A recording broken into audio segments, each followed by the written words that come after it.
Uh, Fantastic. Thank you. Okay, so thank you all very much for joining, and it's a great pleasure to virtually be here and have an opportunity to share some of the know-how in the field of the automated experiment in material synthesis and characterization. So my name is Sergey Kalinin. I'm a professor at the University of Tennessee, Knoxville, and a joint faculty with the Pacific Northwest National Laboratory.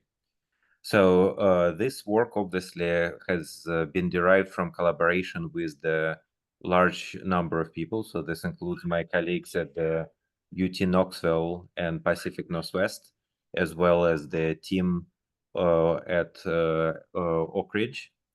And this whole seminar series was built based on the in the collaboration with the American Ceramic Society. And basically what I try to do here is to illustrate how the new machine learning opportunities can be used in the real world applications and how to essentially make automated experiments come to your lab. So just as a little bit of the personal introduction, so for about 20 years, I worked at the Oak Ridge National Laboratory at the Center for Nanophase Material Science as a user facility. So by definition, user facility has the model when people come with their problem, and our role at that time was to solve this problem using the existing equipment and develop the equipment that can be used for the solution of the new problems emerging in the context of the material science. So for me, the quest into the machine learning and machine learning applications in the real world application started more than 15 years ago, in fact, almost 20 years ago. First, starting from the field of the scanning probe microscopy, then going into more electron microscopy and material synthesis. So user facilities are a great place to start career, but maybe at some point you want to be or go to pursue kind of subsequent career growth opportunities. So about 2 years ago, I left Oak Ridge with the deal that I spent a year at Amazon Grand Challenge division. So Amazon Grand Challenge is essentially a moonshot program similar to the Google X, except that much more narrow and a little bit more secretive about what it does. And that gave me an opportunity to look at how the industry works and how the scientific concepts are translated into the prototypes and then de-risked and then give rise to the products. And at the same time, when I signed the contract with Amazon, I signed the contract with a year delay with the UT, and so here am I. So that's my that's where I am now. So now let me start with what this course is about. So for more than 15 years, I've been working on the applications of the ML for the solution of the real world problem. And more than about last 5 years was the application of the machine learning explicitly for the automated experiment in microscopy, scanning probe, electron microscopy, material synthesis, physical characterization, ultimately closing the loop from theoretical prediction to synthesis to characterization and sort of back to the experiment planning. So during this journey, I have encountered a lot of in many times some of the fundamental concepts that are necessary to understand and implement at relatively simple level in machine learning are simply not a part of the vocabulary for the experimental physical sciences. And interestingly, very often, understanding of this concept makes a difference whether the machine learning can make a difference for you. Is it something that you can learn?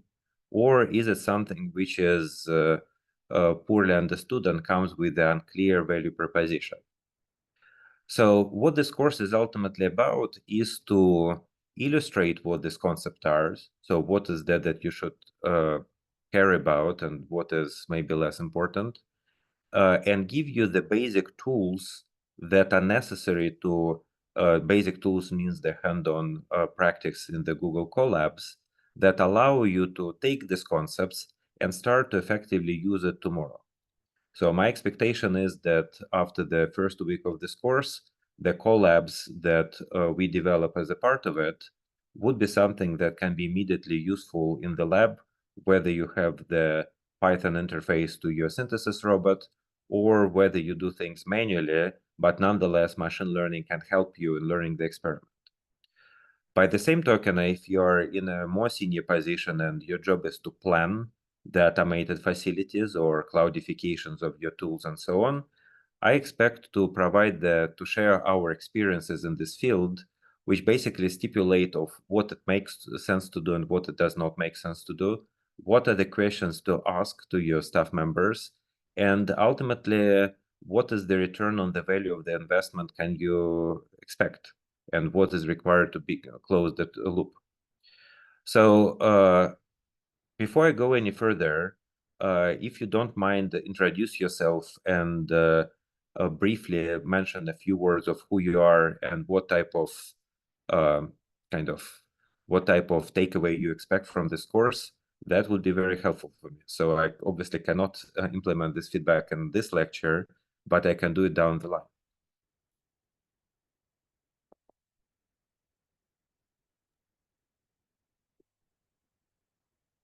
So how should we proceed here? So I guess, let me see what I can do. So Remy, would you want to start? Yeah, good morning. My name is Remy Dingreville. I'm a staff member at Sint, which is it's a DOE's user facility. My work is at the intersection of computational material science and machine learning.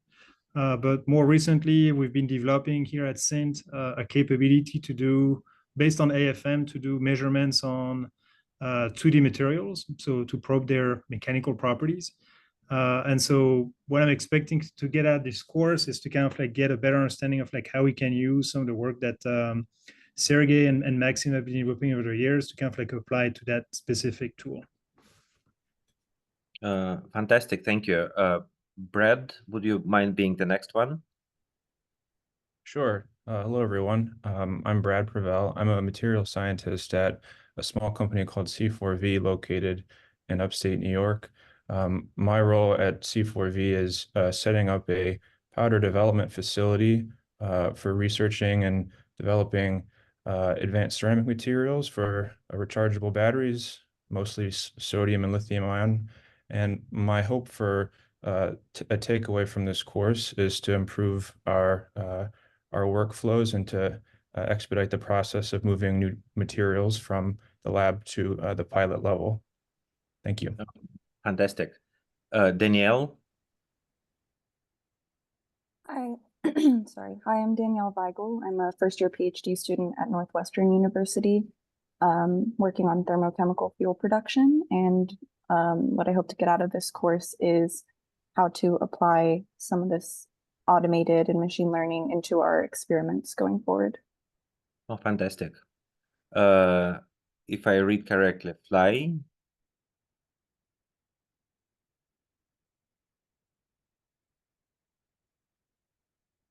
Okay, so if somebody wants to prefer anonymous, that's perfectly fine.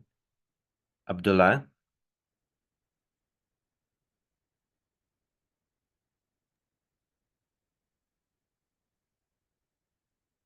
Okay. Lauren?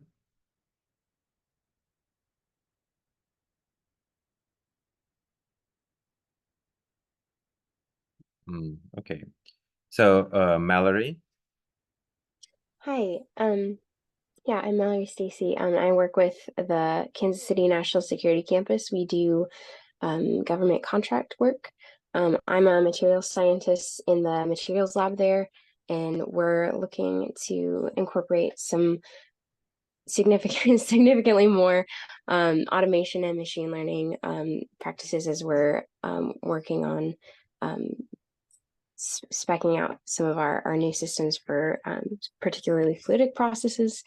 But I know we have a lot to learn. So I'm here to learn as much as possible.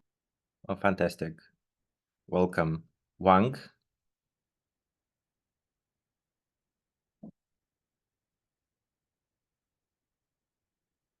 Okay, so that becomes a little bit more complicated than I thought. So if you would like to introduce yourself and haven't had a chance to do so, can you please follow? And we would love to hear from you. Yeah, hi, I'm Megan. I am a material scientist. I work at 26 Aerospace and Defense, and our primary interest is in developing new dielectric coatings. So I'm interested in, similar to other people, learning how to use machine learning in our experimental design. Oh, fantastic, fantastic. So anyone else? Sure. Hi, everyone. My name is Haroon Bukhari, currently based out of Boston, Massachusetts, with Rogers Corporation as a simulation engineer. And my goal for this this class is to learn more about how our company can use these machine learning tools, since we have so much data, but we don't know how to make the most out of it. Fantastic, thank you. Hello, my name is Hao Liu, and I'm a postdoc in Fordham University. And I'm working on a project that uses active learning method to accelerate the biomaterials discovery and design. And I hope I can learn more in this course. Thank you. So are you working with the Josh Schreier group? Yeah. Oh, fantastic. Please tell him hi. Sure. Thank you. So anyone else? Sergey, we had a couple people that texted their information. They don't have microphone. Okay. Oh, okay. Oh, great. Thank you. Sorry. Hello. Hi. My name is Abdullah Assad. I work as materials engineer at Bard Materials. We are a concrete production company, a ready-mix producer, and also aggregate producer. So the goal for me to know more about machine learning and deep learning, and how can we actually use them to optimize our concrete mixes, and and also we can use them for our target to reduce our carbon emission goal. So looking forward to the course. Thank you. Fantastic. So it feels like pretty much everybody had an opportunity to introduce themselves either by video or by text. Am I right? Or have we missed anyone? Of course, anyone who wants. Okay, so let's assume that we can move forward with the course. So generally, as I mentioned, the primary difficulty in using machine learning for real-world experiments is that vast majority of the machine learning courses are focused on giving you knowledge of specific tools, but absolutely not the knowledge of how to combine these tools together to solve the problem. So think about it this way. Imagine that you are going to your machine shop in the garage or whatever. You know how to use Dremel, how to use the lathe, you know how to use the polishing tools, you know how to use the CNC. How are you going? Is it enough knowledge to build, for example, a wardrobe or a drawer? And the answer is probably not, because knowing tools is only half of the problem. The second half is knowing in which sequence apply this tool for the solution of the specific problem. And it turns out that if we want to use the machine learning for the real world problems, we actually need to be able to define these problems and define them in the way that machine learning tools can even be used to solve this problem. So in this introductory lecture, I'm going to talk about the major building blocks of using the ML for the solution of the real world problems. Many of these concepts are very simple and intuitively understandable. Nonetheless, they are absolutely essential to understand what can and cannot be done by machine learning. And basically, I'm going to show what are the opportunities now. I'm going to talk about what are the objectives and rewards and what is the difference and why it matters. So for example, reduce the CO2 emission as an objective. It's very far in the future. Create the concrete for the specific characteristic is a very clear reward as long as we have enough time to do testing. I'll show how we build the workflows based on the rewards. and start with the introduction of the Bayesian worldview, which is foundational for stochastic optimization. And I'll show you how to use the Google Colabs, which would be our primary tool to actually run the codes. And then, of course, the remaining main part of the course would be dedicated to digging deeper into these tools and figuring out how the simple tools work, what is the difference of the worldview of the classical data scientist and the physicist using this tool, and how we can build upon the simple tools towards the more complex ones.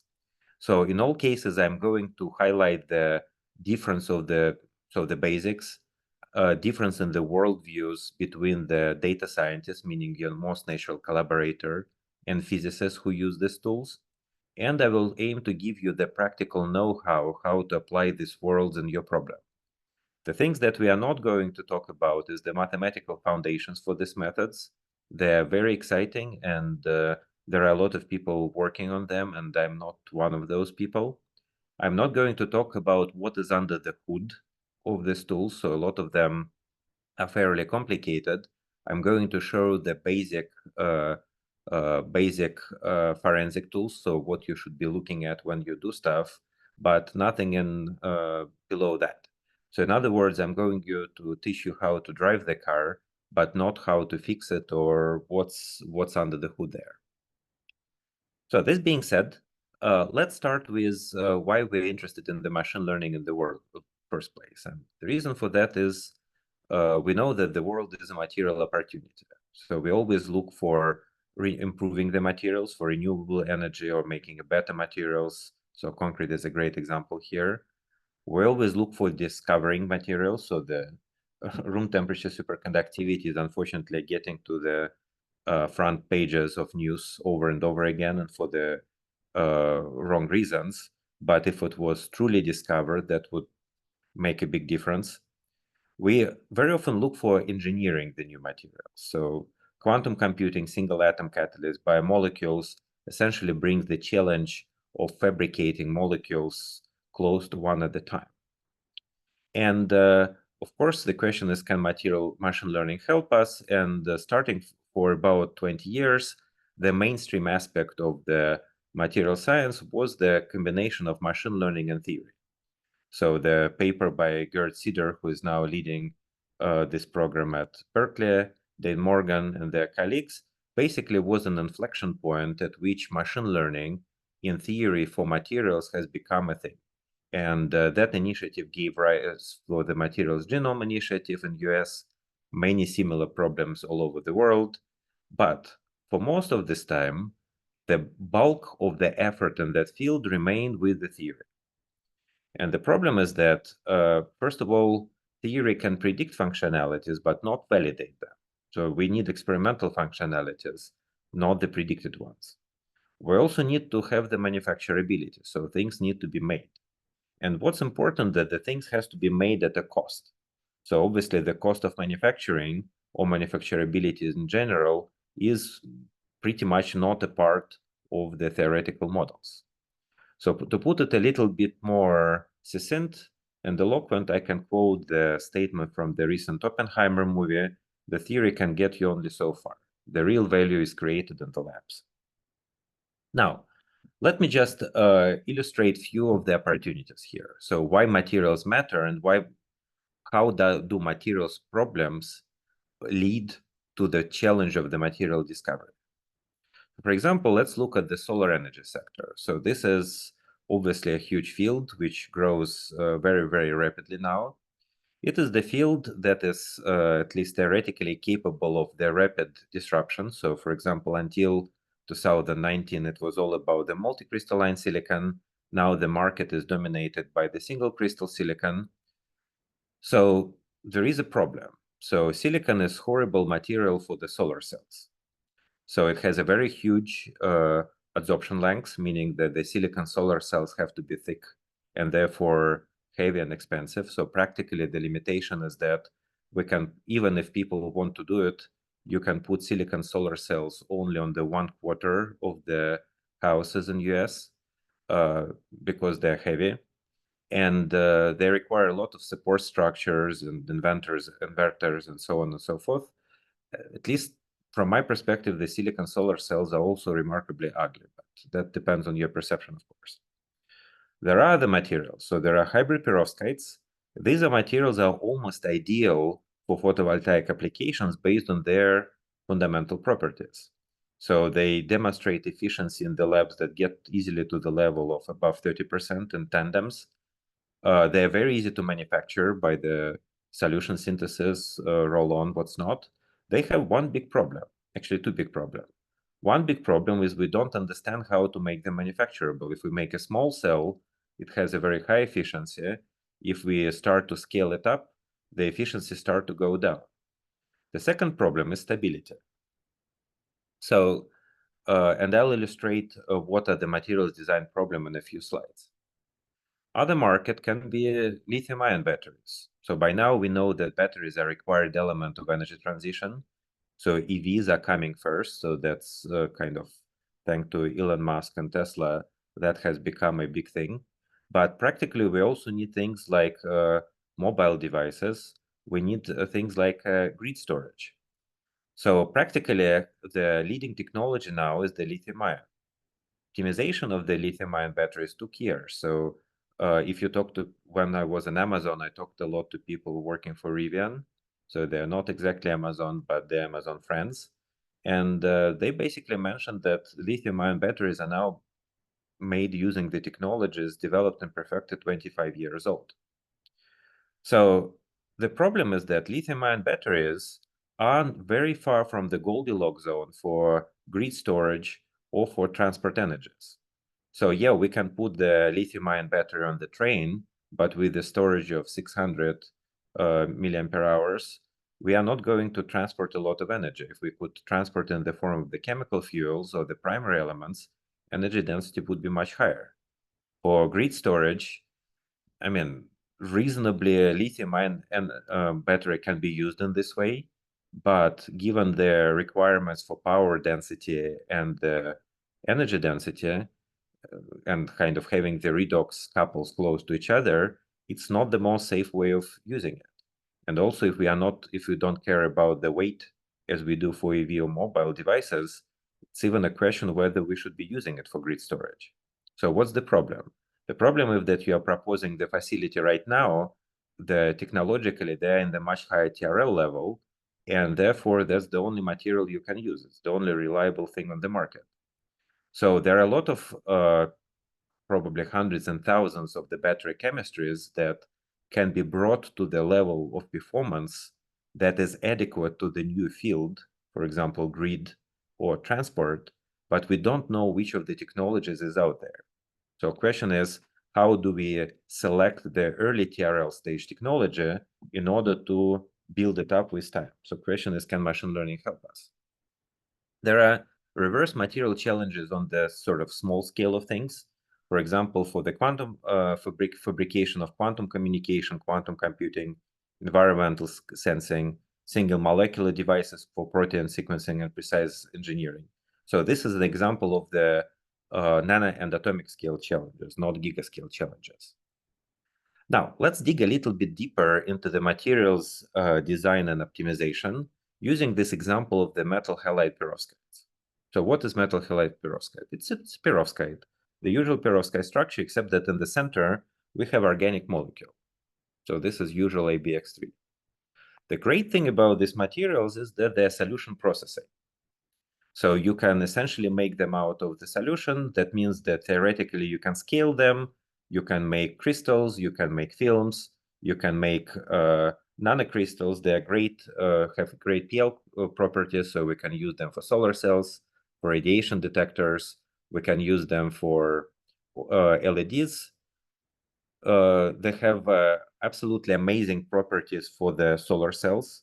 So to the level of certified 30% for perovskite silicon tandems and even higher for silicon-silicon tandems.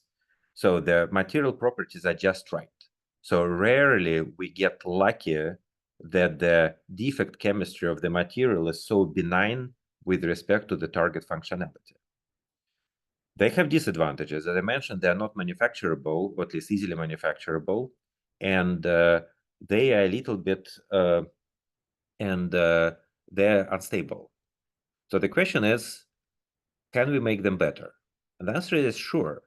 Our problem is that there are a lot of them. So if we just look at the basic formula of these perovskites, we have so many candidates for A site, we have so many candidates for B site, we have so many candidates for the anions, and these all can form solid solutions. So even for the ternary diagram, it becomes really complicated really fast. We are not limited to making them ternary. There is the whole field of exploring the high entropy materials. Now, let's assume that the certain property of interest peaks within 5% of certain concentration. So if it is 5% for binary diagram, we need to run 20 experiments to kind of pinpoint where this point is. If it is a quaternary phase diagram, then it would be 20 power 4. 20 power 3. So 20 power 3 gets us to the level of several thousands. We are not going to make several thousands of films manually and test all of them. This is just not the right strategy. We simply go into the domain where doing things in the old way is not an option.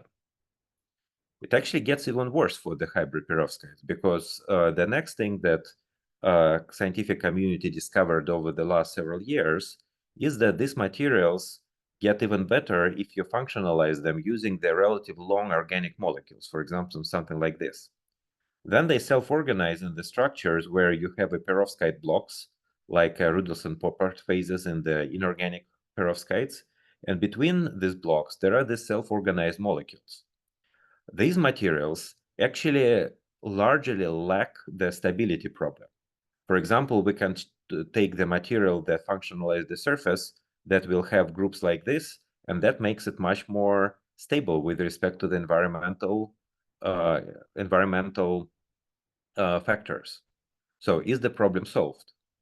Actually, no, because what happens is that the number of small organic molecules, if we count the dimensionality of the chemical space, it's something, meaning all the molecules less than 30 atoms, this is 10 to the power 60. It's more than stars in the universe. Practically, of course, we don't need all molecules. We need to find the right molecules, and we can specify some form of the general requirements for what molecules to take. But again, there are too many of them. And the problem is that for each molecule class, we need to optimize the composition of the perovskite layer. So for each molecule, we expect that there is an optimal composition of the perovskite layer. And for each n members of the perovskite layer, there is an optimal molecule. So this is a truly enormous exploration space. If we spend about a week of time per each candidate, just think how it scales, right? So it's just not feasible to do it experimentally. And that brings us to the point of, can machine learning help us, and the laboratory automatization help us to solve this type of problems? And even though I said that I'm going to talk about practical solutions, let me show you how these practical solutions stem from the basic way of how the science works. So we all learned it when we were in the grad school or when we were in college, but in many cases it's just not necessarily relevant, but it's good to have a big picture in mind. So generally, when we do science, we start with some prior knowledge, right? So we always come up with the new ideas and hypotheses based on what we already know, not based on the blank list. We also do it based on what we need. So generally, the direction of in which we think is predicated on what we are doing. So are we studying the fundamental science? In this case, our goal is fundamental discovery. Are we working in the industrial setting when we have a product, and then our thinking is much more practical about where we want to go? So the rewards matter. Anyway, based on the prior knowledge, we come up with the hypothesis of what we want to do. So essentially, sometimes it's explicit. In most cases, it is implicit. So very often we do things based on the gut feeling, or intuition or whatever. So this is intuitive hypothesis formation. So one thing that I want to bring up straight ahead is that machine learning is exceptionally bad in forming hypotheses. There is a huge controversy whether large language models can or cannot do that. We can talk about it, but generally machine learning cannot extrapolate. So of course, sometimes we have the hypotheses which are extrapolative in nature, for example, prediction of spin or quantum mechanics or transistor. Sometimes we make a hypothesis that fill in the blanks between the existing knowledge. So large language models can do the second, but not the first. Anyway, based on the hypothesis, we run the experiment. Again, the next thing that I want to highlight is that we never run experiments without having explicit or implicit hypothesis. So you just don't go in the lab and do something random. You can do something because you feel that it is curious. So curiosity is a very legitimate hypothesis. We can do hypotheses based on something that we want to accomplish. For example, discover an optimal composition for the cement. We want to make the experiment based on the hypothesis that, let's say, some molecule make the hybrid perovskite better. After we run the experiment, we do two things. We can get two things. One is we get some confirmation of our hypothesis. It can be yes, no. So this was interesting, this was not interesting. Or it can be that it got us closer to our goal. And then after we get this theory falsification, we refine our hypothesis and it kind of goes back to our original knowledge. The second part of the experiment is very often the experiment gives rise to the serendipitous discoveries. This is just a fact of life. And if you look at the history of science and material correlation, serendipitous discovery has been a part of it from the very beginning. And it probably will stay a part of it for as long as science is going to exist. And the reason for that is that our theories are always incomplete. So even Phil Anderson, so one of the Nobel laureates and probably one of the most visible physicists of the 20th century, basically said that if the theory was complete, then there would be no need for experiment, but it's not.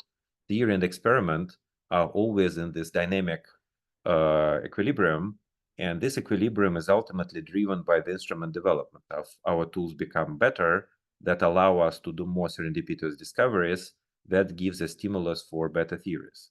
So it's always a cycle. So the only exception is mathematics, because mathematics can have suggestions from observations, but not facts. But physical sciences are built on this theory experimental loop. So this is, of course, very abstract statement. Let's see how it works practically in a lab. And let's take a fairly small lab working on the creation of these hybrid perovskite materials. So in this case, the first keyword that we need to deal with is workflow. So workflow is essentially a sequence of operations. So once we deal with the workflow, we have three stages. We have ideation. So if you want to solve some problem, you propose what experimental steps and at which sequence you are going to execute. You have the orchestration part. So orchestration part, if you run the experiment by yourself, you are the one who ideate and orchestrate. Practically, if you run a lab and work with people in your chain of command or collaborators, you need to kind of do some form of dynamic planning, roughly who does what. And then you actually have to implement things because ultimately things get to be done. So depending on the size of your organization and your role, you will have to deal with the different aspects of ideation, orchestration, and implementation, but practically you will have to deal with all of them. So how does the workflow work in the chemical lab like this one? So you start with the reagents. So with these reagents, you can either synthesize the combinatorial library of microcrystals, and then you can study their optical properties and stability. Or you can use the same reagents and make thin films, and then with the thin films, you can make a device and test it. You can study the properties of the thin film of cathodoluminescence or mass spectrometry. Or you can grow a single crystal and then make a device out of them and study them for charge transport or neutron scattering or what's not. So this is, each lab will have its own typical workflow. What is remarkable is that within a single community, the workflows would be highly similar. So the lab working with hybrid perovskites at UT Knoxville, in Karlsruhe, or in Northwestern will be using roughly the same tools and the same experimental steps. In fact, it's a part of our domain experience to learn this workflow. So this is how we train students. Once we train students, they move to industry and they essentially build upon the same type of background. If we talk about the laboratory that does PLD growth or some other form of synthesis, the workflow would be different. But again, all the PLD labs use roughly the same tools and have the same rules of operation. You get PhD in one place, you move a postdoc to the second place doing PLD, you start your own lab. There is a continuity of experience and operation. So the important part of this workflow is that we constantly make decisions based on the results of one measurement in order to optimize some other operation. And what I mean by that is that ultimately each operation of the workflow comes with the time and cost. So we know that build microcrystal libraries takes hours. Characterize their optical stability takes also hours. So this is very fast. Making films takes much longer. And if we have a film, doing the mass spectrometry measurement or cathodoluminescence takes even longer, and is both waiting time, writing proposal to access the facility, and so on and so forth. Which basically means that we need to make decisions based on what we learn here, how we will choose the right composition of the thin film. We can run hundreds of those. We can run ones and tens of these. Once we do the characterization, we actually also need to learn from that. For example, if we observe some microstructure in mass spectrometry or the CL mode, based on this microstructure, we need to make some conclusions about the physics of the material and figure out how to optimize the processing. So a film is not just deposit the film by the spin coating, it also needs to be annealed. The thing is that depending on the temperature at which the film is annealed, this is just a difference by 10 degrees. The microstructure and therefore the physical properties are very different. So we always make these very high-level decisions of what does it mean, what are the implications for the final properties, so how these are connected, and how do we make a feedback to processing and optimization. This is very, very complicated because we often operate within our domain knowledge, and some of the things that we deal with are relatively easy to understand and quantify, and some of them are very complicated. So they don't have a very easy equivalence in ML. That being said, humans are very good at this type of stuff. In fact, one of the lessons that I learned over the last maybe 5 years, that practically it is very difficult to do the things that humans do well better. Machine learning can do things fast. Machine learning can do things in the domains that humans cannot access, either the high-dimensional data or robots can work in the chemically poisonous environment. But if we take a competition with a human under the environment where a human can perform and at the speeds that human can perform, humans are doing things remarkably well. So it's very difficult to beat human. So what's the change? What changed in the last several years?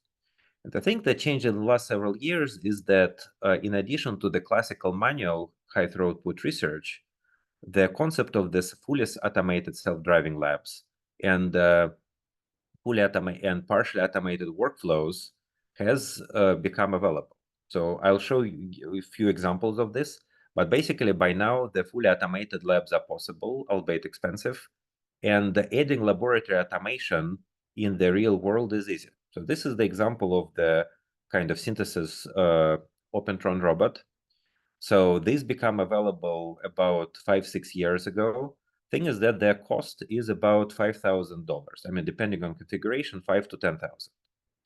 These robots come with a lot of extra opportunities like heating, so you can explore the processing in the modern temperature range. And basically, you can create a lot of materials with a very low or significantly reduced expenses for materials and much accelerated speed for development. So this is the example of the combinatorial library of hybrid perovskite. Almost by eye, you can see where the synthesis worked well, where the synthesis did not work well, and where get some idea about the band gap from adsorption or from photoluminescence. So synthesis by itself is not enough, but our colleagues in biology community have long come up with automated tools for biological characterization. Many of these can be repurposed for material synthesis. So the important message is that the entry level to buy a micropipetting robot is about 10K, adding the optical characterization is about 50K. It's not a high barrier.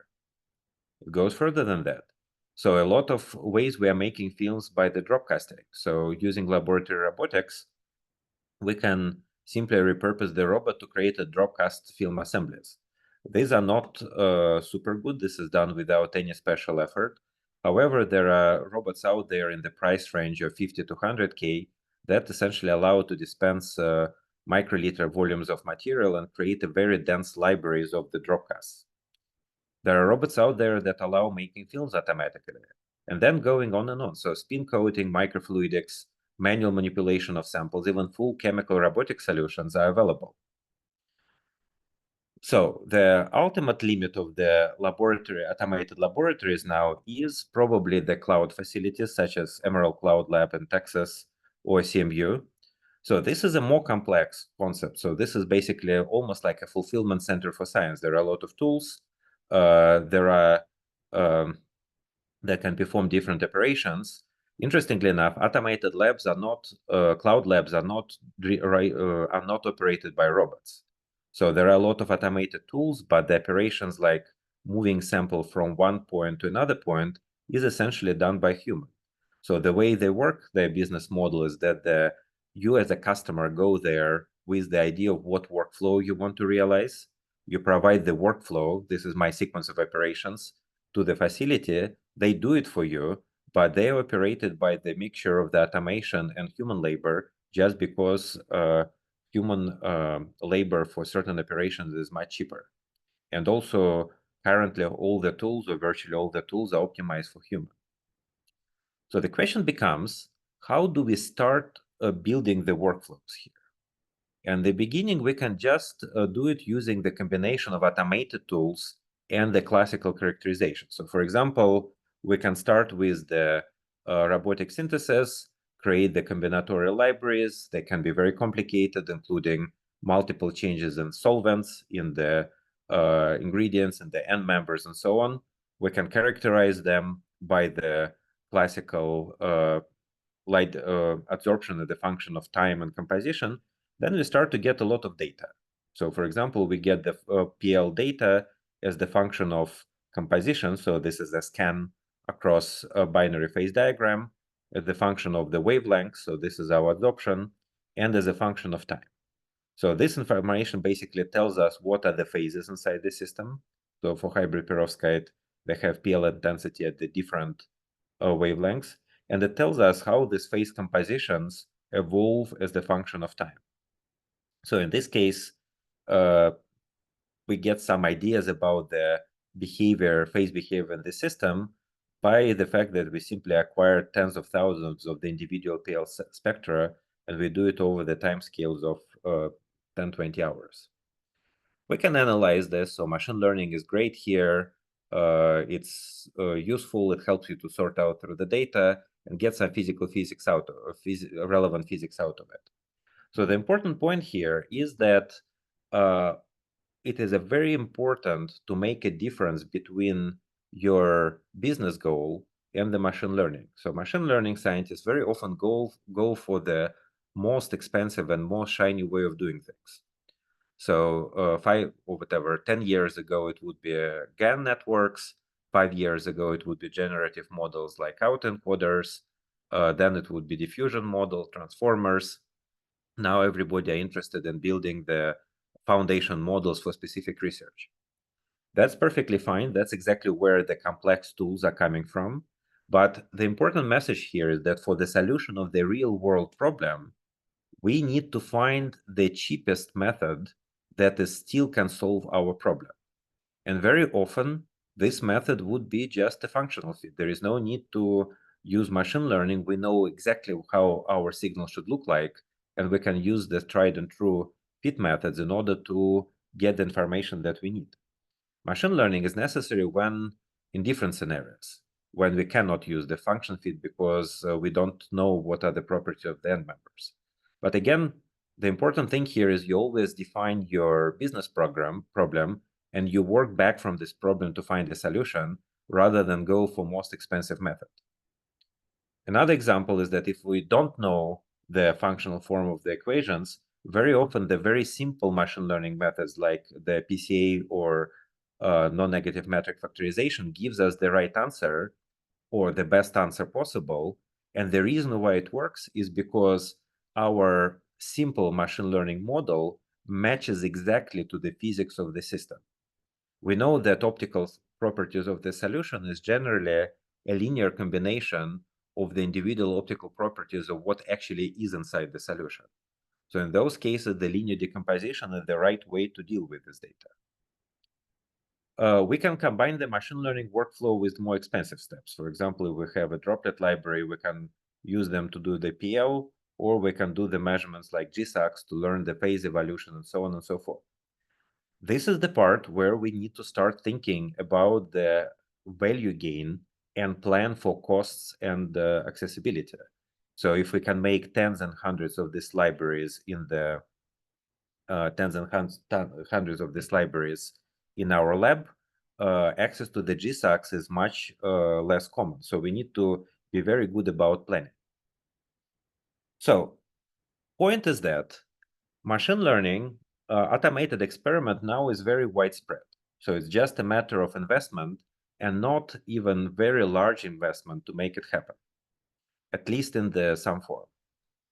Now, what is also interesting is that we can kind of look back on how this field was developing and identify the 4 eras, so 3 that are happening now and 1 which is speculative, of the automated labs. So before the year 2015, the number of people who worked in the automated experiments was relatively small, at least in academia. To be absolutely fair, there were industry efforts going back for 20, 30, 40 years trying to build automated experiments. That typically was the industrial R&D project, meaning that it was typically secretive. It had a fairly narrow purpose, and more often than not, it stayed within single industry and was not transferable from one place to another place. So much like computers before the PCs. So in academic world, automated experiment was not a thing. There was a small number of scientists like Lee Cronin or Benji Maruyama who experimented in this field and had the early vision to build automated labs and were in the right place and the right time with the right resources to start to work on it. But as I said, that was an exception. There was no conferences on it for most of my colleagues in the academic world. That would be something very, very unusual. So thanks to their efforts, starting from about 2015, automated labs and rapid synthesis started to be a thing. So there was a lot of engineering developments. And generally at that time, to set up the automated lab, you need to be an engineer. You need to, so build the lab means not get startup and or LDRD project and go and buy equipment. It meant physically build up the tools used in your lab. So there are quite a few people who started at that time and built this type of laboratories. Some of them I know are that Tony Buonassisi, who is now at MIT, Ara Mamasian and Milad Abol Hassani at North Carolina State. They're students and quite a few others. So I wouldn't remember everybody, but that was time of engineers. And starting from about 2020, the industry caught up. So now the number of companies that provide turnkey robotic solutions of all price ranges, experiments, and so on and so forth is very significant. So Opentron, Tecan, Hamilton, Biosera, you just name a name. So there are a lot of automated tools out there. Question becomes, what do we need to run them? And I pose that what we need to do for these automated labs to be useful is that we need to learn how to plan decisions inside of these automated labs. For biofields, like drug design or biotesting or whatever, this is relatively easy. They rely on a very mature workflows. They just need to do a lot of it. Our science, so each new domain area, whether it is concrete, hybrid perovskite, the electrolytes for batteries, powder synthesis, and so on, comes with the different workflows, which basically means that we need to figure out how to make a decision given the typical workflow in your field. We always start from what is there on the ground. There is absolutely no need to plan some idealized or workflow or way to make materials if we cannot go to the lab and implement it. And that basically means that we need to keep in mind the things that makes experiment interesting, but also messy and kind of highly heterogeneous. So we need to make sure that we can make multiple level of decision making based on the perceived gain, based on how long it is going to take, based on how much it is going to cost. We know that we need to learn how to operationalize the cycles, iterative cycles between the low cost and expensive measurements. So if I can make materials cheaply, but make only PL, or more expensively, but then I get access to target functionality, how would I coordinate this part of my research workflow and this part of research workflow? And interestingly, we also need to learn a basic science and model as a strategy to minimize cost and answer a certain type of question like interfactual and counterfactual. So the idea here is that our optimal strategy depends on how much time and experimental attempts do we have. If our experimental budget is very large and we get to we get to solve complex problems, but we have a lot of iterations to do so, learning basic science is usually the best strategy. So there is a reason why we have discovery research. It actually brings results. If our time scale and number of attempts are very limited, and at the same time, we need to focus on specific outputs, we go for the direct greedy optimization. So we don't bother with learning the basic model. We just try to optimize the part of the space where we are now. So this is obviously much more applied research, and which model we choose depends on what our goals and what our experimental budgets. So why is it difficult? It's difficult because ultimately experiment is a combinatorial space of opportunities. If I go to the lab and make one decision, that leads to a second decision, and then it leads to the third decision, and I have multiple decisions at each level, so it's an exponential space. Interestingly, if I just increase my throughput, for example, I use a robot or the combinatorial spread library,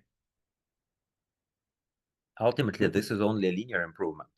So I can use combinatorial spread library to go from single material to, let's say, ternary diagrams, but it's already very difficult to create the quaternary diagram.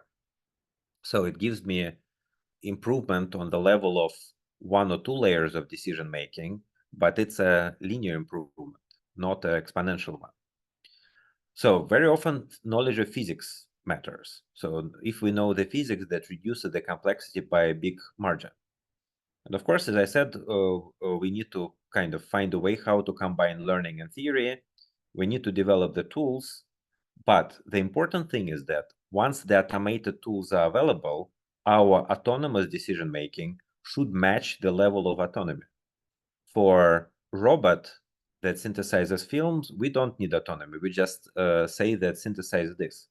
If we have a robot that also has a feedback, that's already a more complicated decision making. And the problem is that the decisions we make are both multi-target and have inputs from multiple, not very compatible sources of data. So for example, if I want to test a battery, whether it is a solar or normal energy storage, there are multiple factors I care about: stability, cost, manufacturability, power density, energy density, and so on. Some of these are relatively easy to predict. So energy density is something that we can speculate on based on the chemistry. Some of them are difficult to predict, but more or less easy to measure. Some of them are very difficult to predict. For example, stability requires testing on the times of months. Manufacturability takes even longer. So if we want to make a feedback based on these parameters, that can take forever. That's why if you come to the Gigafactory and say that, hi, how about we use machine learning to optimize lithium-ion battery manufacturing, that's probably not going to be to go very far. By the same cost, whenever we make the decisions as the part of these workflows, we don't make them based on the data only. So data is a part of it, but things like simple theory, like our anticipation of how the band gap will depend on the composition, is a part of it. Pure data is also part of it. More abstract theories like DFT or whatever is also part of it. So somehow humans factor in all those factors in making decisions. So main message here is that once we move from the theory world or data world to the experimental world, it becomes much more messy with a lot of things that matter, and some of them are available immediately, and some of them are available only given a lot of time and money. And secondly, our decision making is not purely data driven. It's actually driven based on multiple sources of knowledge, including simple theory, data, and complex theory. The interesting thing is that, so let's unpack it. Can we make it simpler? So can we simplify things until we get to the domain where machine learning can help? And then we'll start to solve the simple problems with the machine learning. And then we start to build upon it to solve the more complex problems. So now we are going down this simplification workflow. So let's assume that we want to make a better material, and let's say this material is the steel for the nuclear reactor. So we don't care of processing. At this point, we just care about testing. So we obviously, if we have a new steel, we are not going to make a nuclear reactor out of it, right? It's kind of not very efficient way of doing it. What we are going to do is we are going to take a nuclear, we know what are the roughly operational conditions inside the reactor. We are going to choose a small amount of material, expose it to these conditions, and then take this material and following all the relevant safety protocols, bring and look at it under the electron microscope, and that shows us what are the defects induced by the radiation in this material. This, of course, is just a part of the characterization workflow. We can choose to select a small region of it and get the high resolution image. So rather than SEM image, which is relatively cheap, we have electron stem image, which is much more expensive, gives us atomically resolved data.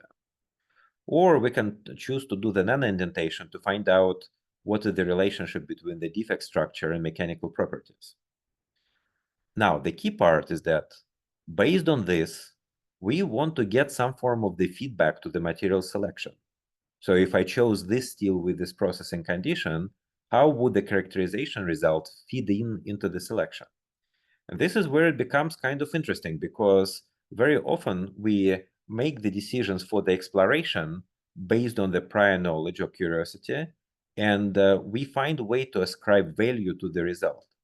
Value in the context of how much this data helps us understand what happens here. It is very, very non-trivial.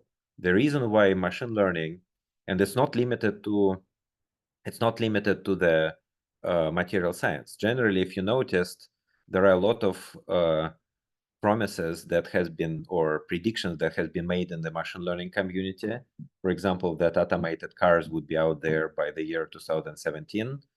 There is a lot of expectations for the large language models to become useful. For the time being, the balance is really not favorable. So the investment in the autonomous cars is about 100 bill. The recent stories about Cruise are not very optimistic. The investment in the large models is about 50 billions at this point. The generated value is about 3 billion at this point. So, I mean, NVIDIA, of course, is in a very favorable position, but the startups that promise SAS products are not so much. Okay, so here, nonetheless, these things are still complicated. We have multiple methods. We need to make a feedback. Let's make even one more step back. Let's assume that we already have a sample. This sample is inside the microscope. We can run the microscope. How we're going to make decisions here. So notice that we went from materials design and synthesis with the complex feedbacks to the characterization workflows to characterization just by one tool. It shouldn't get any simpler than that. And even in this case, it's complicated. Because imagine that I run the microscope that brings me an image like that. So what you see here is the ferroelectric domain structures. And ultimately, I'm interested in the properties in these materials. Let's assume that I can study them using some form of spectroscopy. So this can be anything. This can be a STEM EELS. This can be optical measurements and non-indentation. This can be some sort of the imaging and physical imaging like mass spec or whatever. So it can be any pair of imaging and local characterization probe. If I want to run this experiment, my one way to do that is to do measurements on the grid. So measure a spectrum like this on the dense grid of points. It's not always possible. First of all, it's time consuming. Secondly, it comes with the damage to the sample. For scanning probe, it comes with the damage to the probe. So it's not efficient. So how would I do that if I want to do it in the intellectual manner? So it's about decision making. First, I will try to do the measurements on these locations. I don't expect any response here, but this is my baseline. I want to know how my microscope is performing. Secondly, I'm going to say that, look, I can do these stripes seems to be the preponderant element of the microstructure. How about I do the measurements on these stripes? But if I find that the measurements here, here, and here are going to give me the same results, I'm going to say, you know what, I'm good. I don't need to do measurements here and here as well. They're all the same. Then I can say that, look, these regions look weird. I'm going to explore these ones. And that's a legitimate strategy. It's an outlier or based on curiosity. But my colleague can say that, okay, look, your decision is right, but your logic is wrong. These regions are interested because there is some unusual physics due to the strain fields here. And then my another colleague will say, you know what, you see this complex domain wall. This is 180-degree domain wall. Here it is bent. You need to run measurements here because my theory predicts that there should be a signature of some very interesting coupling here. So notice, why do I give you this example? We run exactly the same operations, the choose of locations for the spectroscopic measurement. But the logic that we use in making decision shifts from optimizing our imaging system to exploring statistically significant regions, to exploring the outliers, to falsifying the specific physical theory. So the level of decision becomes more and more complex. It's more domain knowledge based and less database. And also it becomes more aligned, more dependent on operator. Different operators would be interested in different properties. If you want to understand the origins of the grain boundary corrosion, your logic would be very different than from the person who want to understand the, say, behavior of the dislocations. And then brings us to the point that the simplest type of the workflows that we can imagine are the linear workflows that are interpreted, that can be built inside the automated characterization tools. And the way this workflow looks is the sequence of operations of the zoom-ins, zoom-out, spectroscopic measurement. Can this be made automated? Yes, it's not a problem. All we need to that is the set of the control language, and this control language should be available, basically imitate human operator actions, and it should be available to the machine learning agent. So this is happening right now, and a lot of tools now come up with the Python APIs. A lot of tools are at the stage where the Python APIs are getting close to the being commercially available. And finally, we can represent our operation in the lab in the form which is easy to comprehend to the machine learning agent. So we have a step of operations which we can encode as some form of hyperlanguage, and then the machine learning workflow becomes making decisions on each step of this workflow. How is it different from classical machine learning? It's different because classical machine learning deals with the static data object, like classical supervised learning, or it has to deal with the basically closed system. In this case, we explicitly have machine learning agent that has to interact with the outside world and perform the sequence of operations when each next operation is chosen based on the results of the previous ones.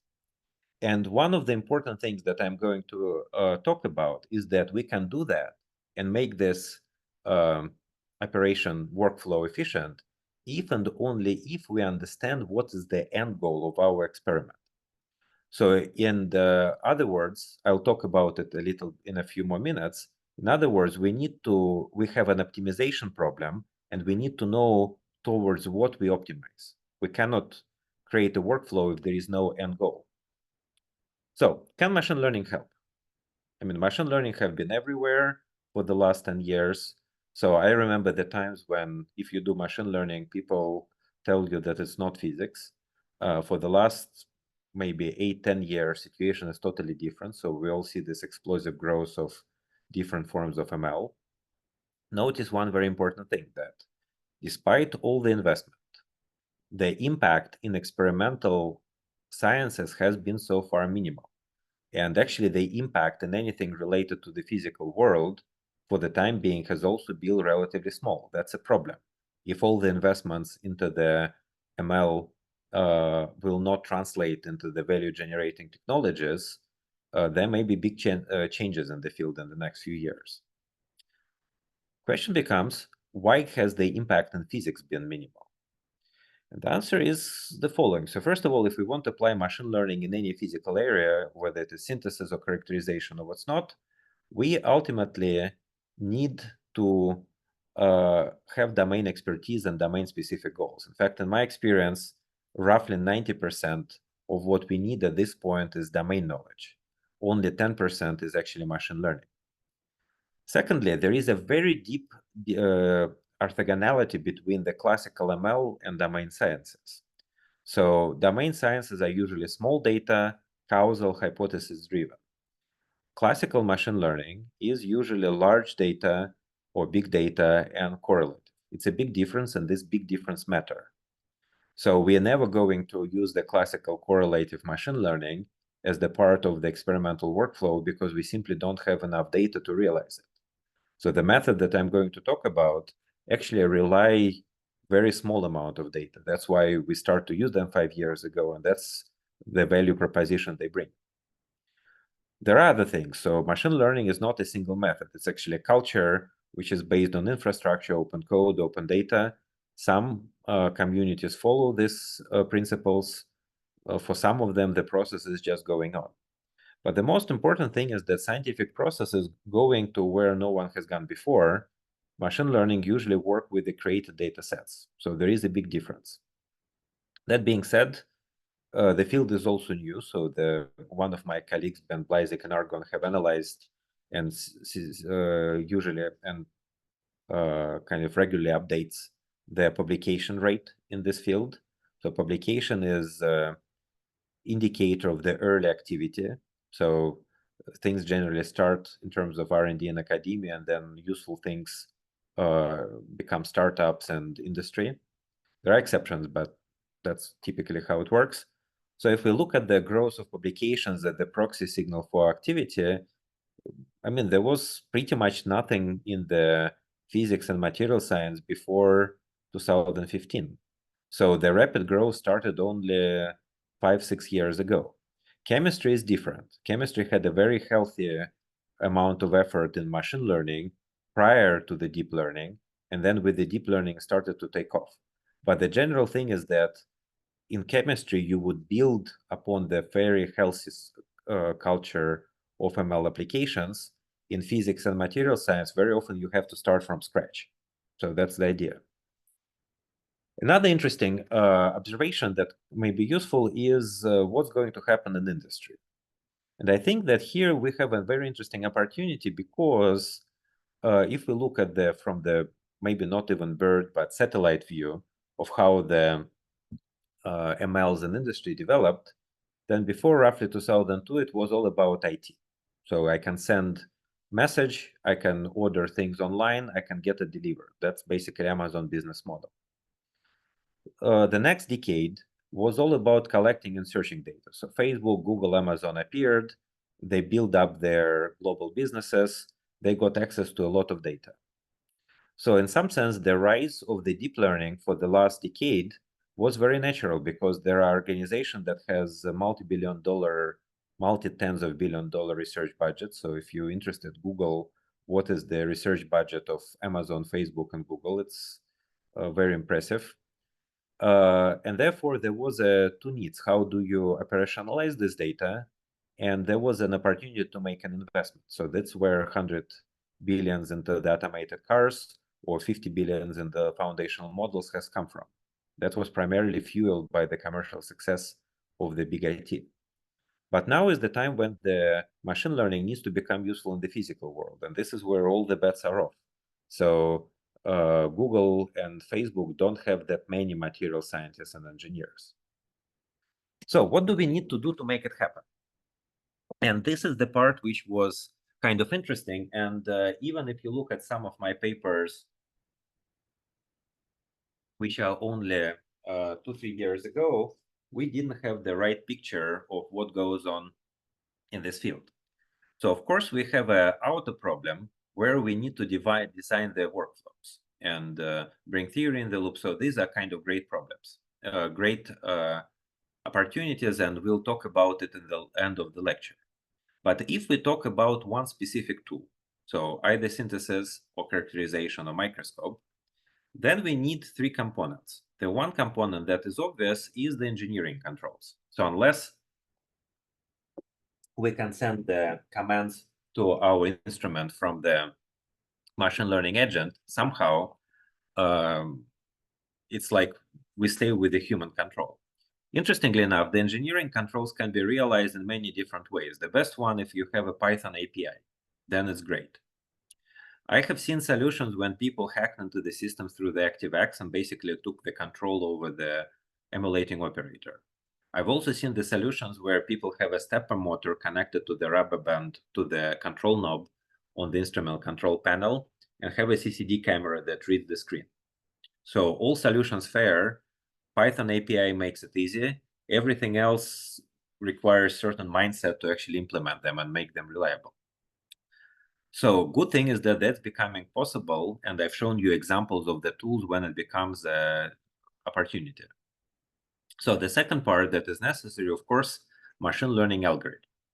By now, this is almost a commodity. So if you're interested in learning specific machine learning tools, I can suggest what, in my opinion, is the most effective way of doing it. But the big difference between, let's say, 5 years ago and now is that it is possible literally to bring the person to the level of being able to use machine learning tools in a very short amount of time. So this course is hopefully would be an example of that, because I'm going to show you how to use fairly complex Gaussian processes and Bayesian optimization methods. About 10 years ago, in 2014, you will have to graduate with a PhD in 3 or 4 PhD groups in the world to use the tools at the comparable level of sophistication. And that would have to be a degree in CS from either Tip Sharani group or a few other groups that work on the Bayesian methods. So the progress in these tools and the democratization of their use have been tremendous, and we take advantage of that. But the part that becomes our responsibility as the domain scientists is to figure out how to assemble these tools in the single workflow. So how do we structure the interaction between ML tools and engineering controls to create something useful? That's not obvious, and only if this is something that is laid out pure, clear, and simple, only in this case becomes useful. So speaking about the implementation. So again, 5 years ago, before the availability of the tools, it took quite a kind of team to build up the automated experiment facilities, either in microscopy or material synthesis or something more complex. By now, it's not exactly simple, but it's very least doable. So for what you see on the screen is the situation when we have the spectra, thermoofficial spectra instrument running in the University of Tennessee, Knoxville. The instrument generates the data. The data is being sent to the UTK supercomputer, ISACs. The ISACs executes the machine learning workflow. The commands are sent back to the spectra. So in this case, we are not even using the Thermo Fisher AutoScript solution. This is done through the direct in-memory control. This took 3 months of work of the first-year graduate student and one of my colleagues, Professor Gerd Duscher. It's difficult, but it's not prohibitively difficult at this point. So this is an example of the similar type of workflow for the AFM in my lab. So this is a Jupyter large state AFM from Oxford. So that took 3 months of very focused effort for one of my postdocs working with the Oxford instrument. But again, we can do the same things. We can run the instrument, we can tune the probe, we can send the commands, send the data to the supercomputer analyzes the data and return the commands back to the instrument. So in this case, we realized since we simply have more time on the AFM, that this is half of the instrument time is development for electron microscope. That's necessarily 1 day a week because there are a lot of other people who want to use it. But this is the example. Then in 3 months, you can build a connection between your AFM in the lab and the local supercomputer, and they run the workflows that allow you to explore the combinatorial libraries or do the deep kernel learning and so on and so forth. So this does not, for the right team and right experience, this does not, it's not prohibitively expensive alone at this point. What can we do with those? So now I'm going to show the examples from the time when I was in Oak Ridge, kind of color, and that was the group that I ran, but now the group that I collaborate with, how we are going to use them. And now it's very important to start thinking about why are we running experiments in the first place? So what are these ideas of the objective and reward? And then another concept that I will bring up is policy. So let's look at one example when we have the AFM scanning the sample, using the deep convolutional network to identify objects in this sample. So in this case, we want to find specific type of the domain walls. Notice that this is not a trivial example because it looks like this is edge finder. It is not, because we find this type of walls, but we ignore this type of walls. So they're not shown. It's actually fairly complicated neural network required to do that. And then if we find all the networks in, all the domain walls in real time, what we can do is we can tell our microscope to go to create the grid of measurement points, go to all these points one by one, and take a certain type of measurement, for example, hysteresis loop, only on those points. So we take measurements only in these locations. In this way, we're sampling the interesting physics that happens at these walls only. So in this case, we run an experiment.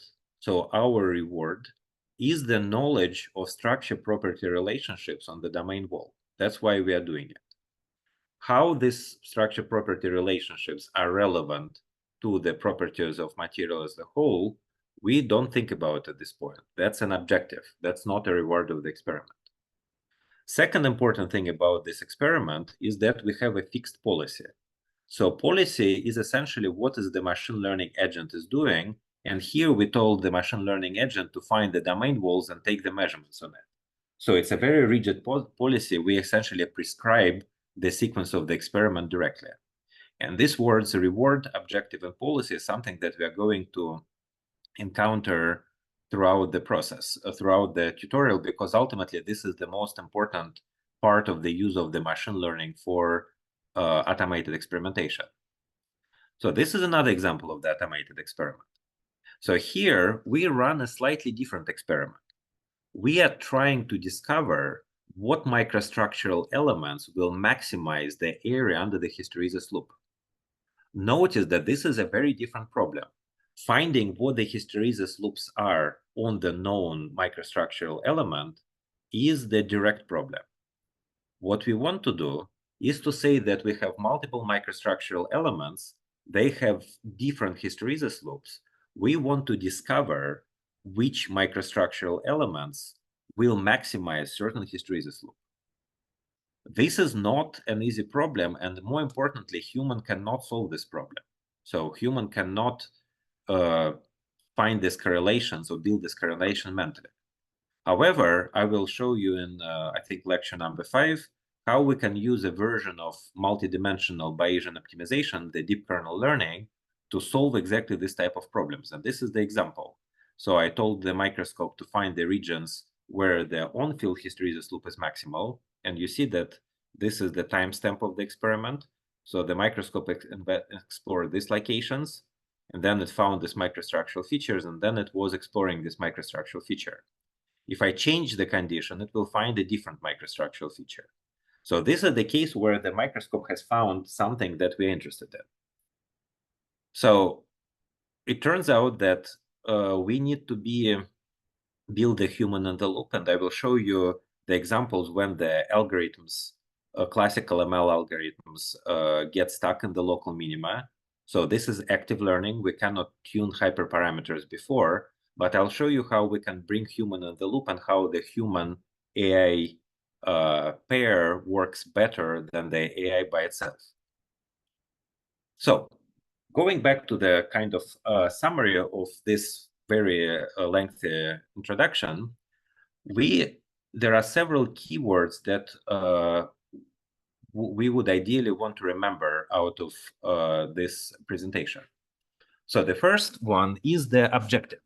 So objective is why we ultimately run the experiment. So objective can be solve global warming, or objective can be find the green concrete, or objective can be reduce the CO2 emission. The important thing about the objective is that, first of all, the objectives are hierarchical. For example, to solve the global warming, I need to build better solar cell materials. For that, I need to make a stable perovskites. And the second part, objective, is very far in the future. This is the part where we don't know to which extent the success of our experiment in the lab will affect this objective in the future. It's probabilistic. There are many other factors that affect it, and we don't have a control over them. We cannot run machine learning workflows and create machine learning workflows based on objectives.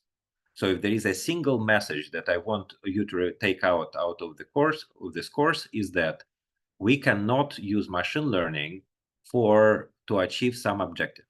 To use machine learning workflows, we need to create rewards. Reward is something that is available during or right after the experiment, something that we can use to feedback.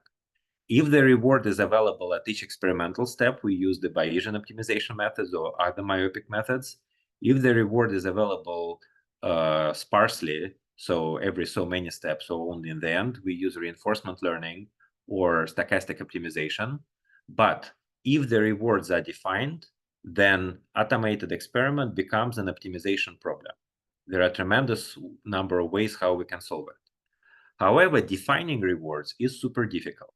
So you heard about people like Jeff Hinton being concerned about the alignment risk, like AI agent will start to do something that we don't want it to do. Like if I play the chess game with the robot from General Dynamics, and the robot is told that it has to win no matter the cost, then robot can well come up with the action plan to take a chessboard and hit me on the head.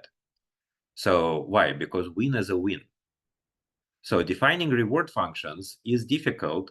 One of the central problems now in the reinforcement learning community is so-called reward hacking. So the agent tries to accomplish the reward without actually doing what we really want the agent to do. So that's a big question, and that's actually ultimately the reason why I'm saying that the application of ML to any domain area is ultimately domain specific. I know that I can teach people to solve optimization problems if the reward function is given, but definition of the rewards for me is limited to the domains in which I am the domain expert. So this is the most crucial part. The second part, which is important, is the inferential biases. What do we know before the experiment? So what is our game rules? And then when we talk about experimental planning, there are two important things that we need to know. One is a policy, another is value. So as you can imagine, policy, value, and reward are not independent parameters. So there are three, out of these three, only two are independent. But basically what we mean is that policy is the relationship between the observation and action.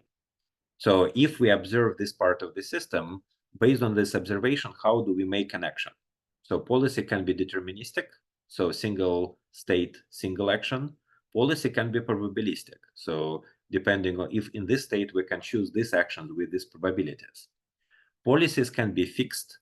So we always do the same thing over again. That's not terribly interesting. It's like a decision, whatever, trees type of things. or policy can be adjustable. So adjustable policy means that the automated agent that synthesize material or characterize materials or run the whole synthesis and optimization loop basically learns the policies in order to maximize the rewards. The counterpart to policies is values. So each action that we take can be associated with certain value. Of value is essentially what is the anticipation of the reward.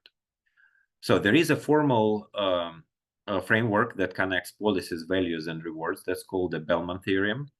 Practically, this becomes important only for multi-step processes, and we are not going to talk about them. So for the myopic processes, myopic workflows, many of these become kind of equivalent because our reward is available at each step, which basically means that reward and value are become the same thing, and policy needs to be adjusted to follow this value.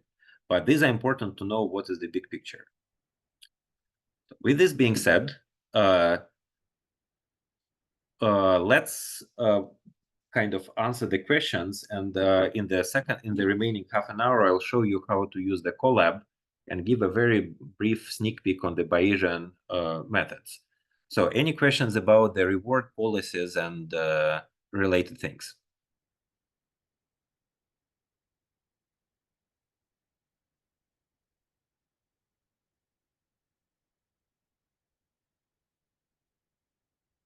Okay, so if this is the case, then you're welcome to send me the questions personally or answer them during the next lecture. But let's briefly talk about the sort of preparation for the Bayesian methods. And these are the notions of the prior, posterior, and belief. So it's also exceptionally important components, and we are going to use them in the discussion of the Gaussian processes. So let's kind of go back to the, maybe for many of you, maybe to the college or even the high school time, and just introduce why these concepts matter. So imagine that you're tossing a coin to decide who goes to groceries. So what is the probability that coin will land tails up? So if this is an arbitrary coin that you pick from your pocket, probably you give a probability of 50%. So that's fair. But let's assume that you interact with your friend regularly, so you share the apartment. He really doesn't want to go to the groceries, and there is a joke shop nearby. So let's assume that given that you toss the coin several times and it landed tails 3 times in a row. So you have to go to grocery 3 times, and you also don't want to go there. So would you still think that the coin is still fair? The answer is okay. The probability of 3 tails in the row is 1/8, so it's not particularly high, but it's not particularly low. But what if you kind of do it 100 times in a row, and then it land tails 100 times sequentially? This is the case where you start to think that maybe something is going on. So notice that we started with the premise that arbitrary chosen coin is fair. But if something like this happens, it's no longer true. So we can set the same problem differently. So imagine that you're on the math exam. And this is a typical exam for the knowledge of math. You say that you have a fair coin, you toss it 100 times, it landed tails. What is the probability it will land tails during 101 attempt? And we all know that correct answer is that if you are told that it is a fair coin, then probability of these events are independent. And therefore, at the math exam, the correct answer would be that the probability is 50%. But now imagine that you are in the Vegas and you are playing a coin toss game with a guy named Joe the gambler, and he tells you that we have a fair coin. So if I win, you give me a buck. If tails, you give me a buck. If it is tails, I give you a buck. You have tossed it 10 times, it landed tails, so you lost 10 bucks. Are you going to believe that it will land tails, land heads with this probability 0.5 on the 11th attempt? Probably not. So the point of this example is that our predictions very much depend on the context. And this depend on the context is something that is the difference between the frequency-based statistics and the Bayesian statistics. And it also shows that our beliefs matter. And obviously, I'm showing you the example of the coin, but beliefs matter also in the experimental planning. It's just the question of how do we incorporate these beliefs in the decision making. So you can say that this example is not terribly interesting and has nothing to do with the science or materials. You are correct. It's a simplified example. But interestingly, there are very good and very simple scientific examples. So for example, imagine the technique of scanning tunneling microscopy. So the technique that allows to visualize atoms based on their electronic signatures. So if we run the scanning tunneling microscopy on graphene, we know that graphene is this hexagonal lattice. And if we run scanning tunneling microscope on graphene, we see the hexagonal lattice. So no surprise here, right? So we expect to see this, and we get this. The problem is that if we run the scanning tunneling microscopy on the graphite, which is multiple layers of graphene, we are not going to see the hexagonal lattice. In fact, we look the picture that looks like this. So as every second atom of the graphite of the carbon is not visible. So do we have to conclude that somehow half of the carbon atoms just disappeared out of the image? So what do you trust more? Do you trust the microscope, or do you trust your general ideas about physics? So it turns out that in this case, there is a very unusual physical mechanism that if the carbon has another carbon below it, which half of the carbons do, you can image it by STM. But if the carbon has a hole below it, then the imaging process basically pushes it down and it is not visible. But as you can imagine, it took a little bit of time to come up with this explanation. And for several years in the early 90s, when the people were measuring graphite under the scanning probe microscope, the question was, where are the second half of the atoms? Why are they not visible? This also shows us that we balance our belief in our instrument and in the physical reality. And that this subjectivity is the inherent part of the Bayesian viewpoint. So how does it work? So you heard about the frequency-based paradigm. Of course, that's what we all study in the high school and the college. And the way that the frequency-based paradigm works is that you define probability as something that is long-term, independent, and identical. So we toss coin many, many times. We assume that there is a specific internal parameters of the coin, and then we discover them during the experiment by repeating it many times. And there is this whole mechanism of how you create the null and alternative hypothesis, calculate the significance, and draw the conclusion whether your hypothesis is right or the null hypothesis, whether your hypothesis is statistically significant from the null hypothesis. So that's a frequency-based worldview, and to be honest, it's kind of relatively simple at the level of the mean and dispersion, but once it comes to the null hypothesis and alternative hypothesis, it actually becomes very difficult to use it. So you have seen multiple papers where people are criticized for p-value hacking and so on and so forth. There is a reason for that. So depending on how the alternative hypothesis formulated, it can be either above or below the p-level, significance level. So Bayesian paradigm is totally different. So Bayesian paradigm, which was interestingly proposed long before the classical frequency-based methods, basically defines the probability as subjective belief. Of course, this belief has to be consistent with all other beliefs. And in some sense, for me, Bayesian paradigm is how the science works, because we start with science and belief in certain model of the universe. And of course, we expect it to be consistent with all other beliefs. We look at the parameters of the model as random quantities, so we don't know them with certainty. But the way that we kind of unwrap this the experiment with the Bayesian approach is we specify the model, we assign the probability to this model. So a plausible model is physics. Prior probability is deeply subjective. And a lot of people argue that this is a thing that is a weakness of the Bayesian approach. So you can always hear that data should speak for itself.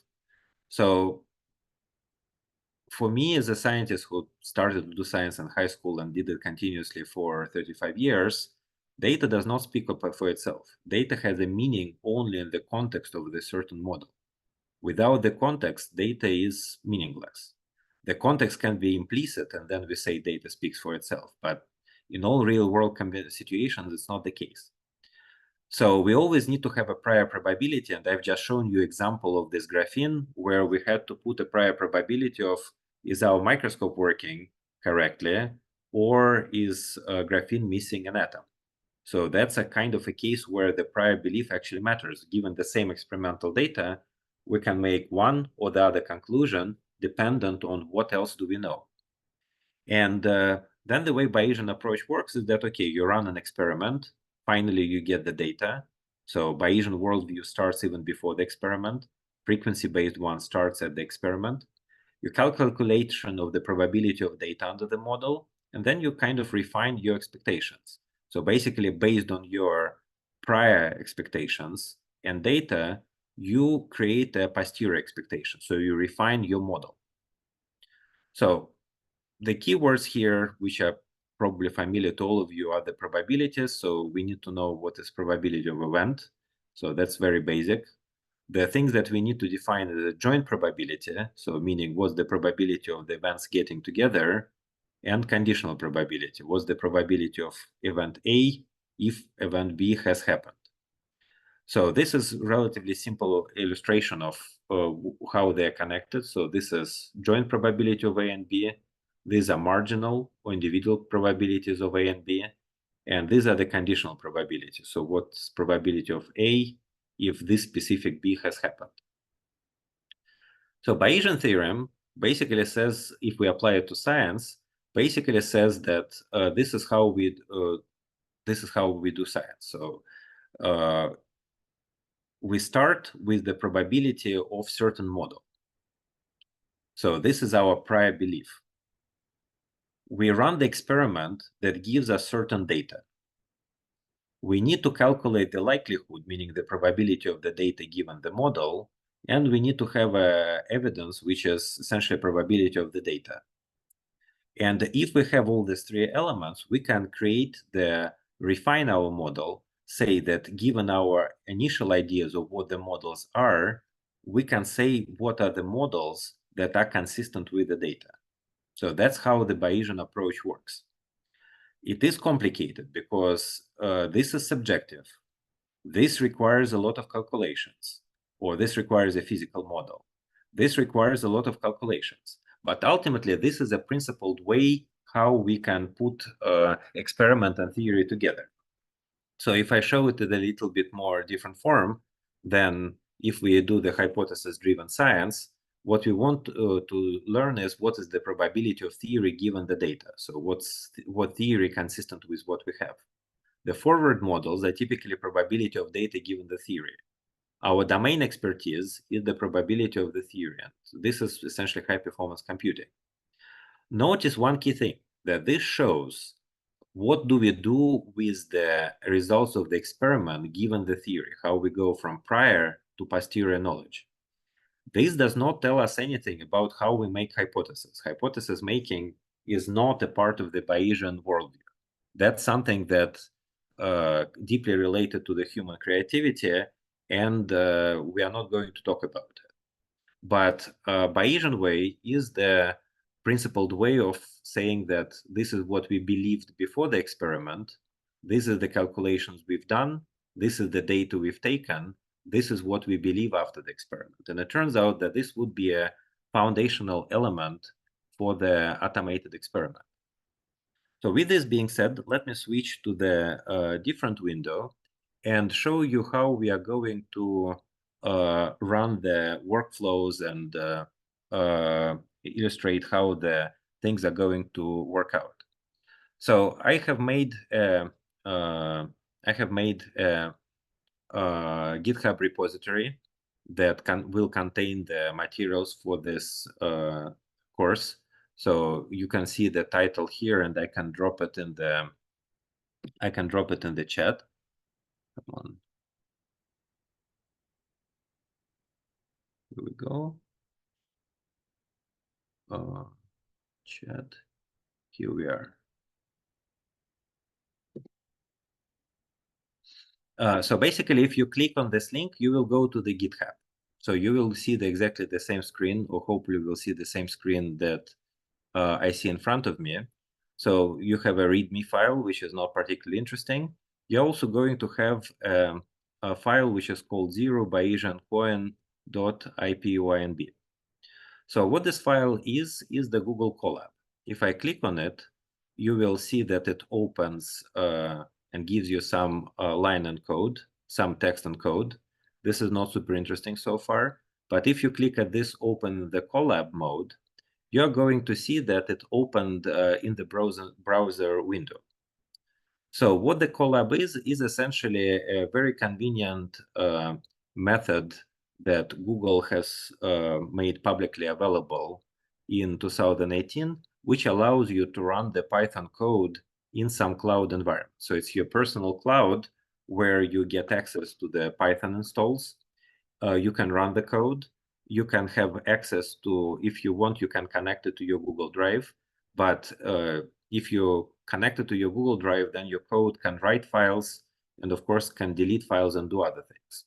If it is in the cloud, then if I create files, they will disappear after I leave the Google Colab.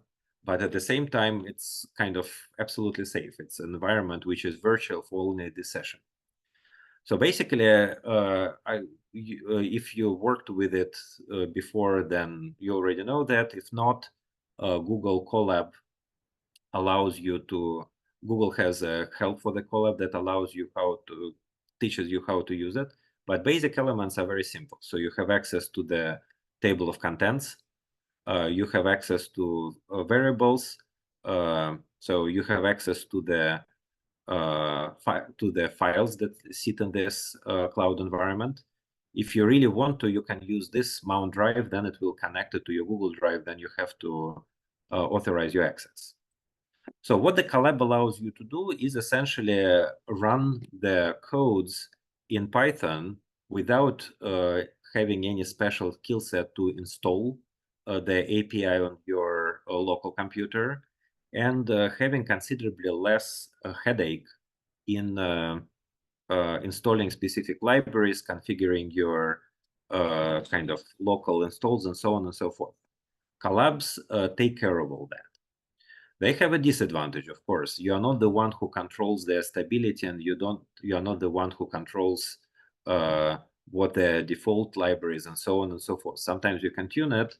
If the Colabs, Google stops supporting them, or there is some hiccup, that would be unfortunate. So it will be addressable in the long term, but that's not something that any of us can fix. So there are bonuses, there are minuses, but the bonuses is that we can start to do things with a minimal amount of effort in a very short amount of time. So the thing that you need to know about the Colab is that you can always create a copy of this Colab for yourself. So if you press copy to drive, then this Colab will create a copy in your Google Drive. Then it will be your Colab. You can do with it whatever you want. If you do anything in the Colab here, these changes will not be saved. So you can experiment, but they will not be saved for my GitHub.